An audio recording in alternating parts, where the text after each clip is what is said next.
Day mayong hapon day. So ganina day paniud to day nagluto day ko aning fried chicken day. So ug ganahan mo day sundugan ninyo day alamax na day. So una day gipakuluan din na nakong manok ana day kay para maluto jud ang sud anang manok day.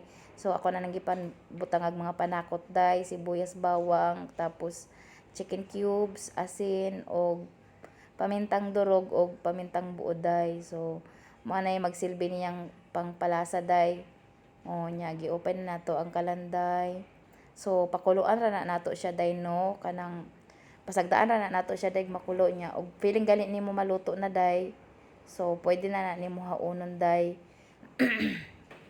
Anja day inig-drain gani day kanang pasagday isa lang dito magmawa ang mga tubig day ba. Diya day nagpakulo na ko ang mantika day feeling nimo magkulo-kulo na day o nag-aso-aso mantika day ilunod na day na nimong manok day pero luhit ibutang nimo sa luhit day para di pud masunog ang imong manok day.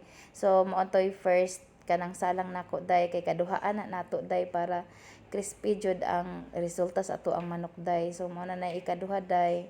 O tanawa day guwapa kayo akong manok day. Diya lami pa jud kaayo na day kay kanang alamax lagi siya day. So mo to day daghang salamat day. Bye. Mwah.